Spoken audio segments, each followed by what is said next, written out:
Sveiki, skatītāji! Šodien mana auditorija ir Carnikavā.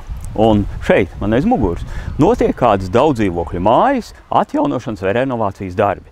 Tāpēc piedodat, ja reizēm video būs diezgan liela trokšņa, jo vīri tur strādā. Lai strādā, mēs viņiem netraucēsim. Bet jautājums ir, kā, lai nonāktu līdz šādiem atjaunošanas darbiem, kā pieņemt lēmumus. Un, zināt, kādreiz, senos laikos, Vācu viduslaiku pilsētās, daudzdzīvokļu mājas laikā, kad vēl nebija nodefinēts dzīvokļu īpašums, nebija arī noteikta pārvaldības kārtība, tad šādas daudzdzīvokļu mājas sauc par strīdus mājām vai Streithaus. Un šodien Latvijā ir noteikts gan dzīvokļu īpašums, gan arī nodefinēta daudzdzīvokļu mājas pārvaldīšanas kārtība.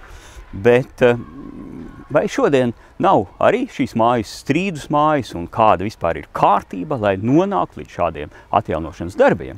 To video cikla Juridiskā koledža jautā un atbild ietvaros mums izstāstīs Iveta Amoliņa. Un sāksim ar to, Iveta, pastāsti. Kā tad ir? Vai tad ir viegli pieņemt lēmumus, lai nonāktu pie šādiem mājas atjaunošanas darbiem?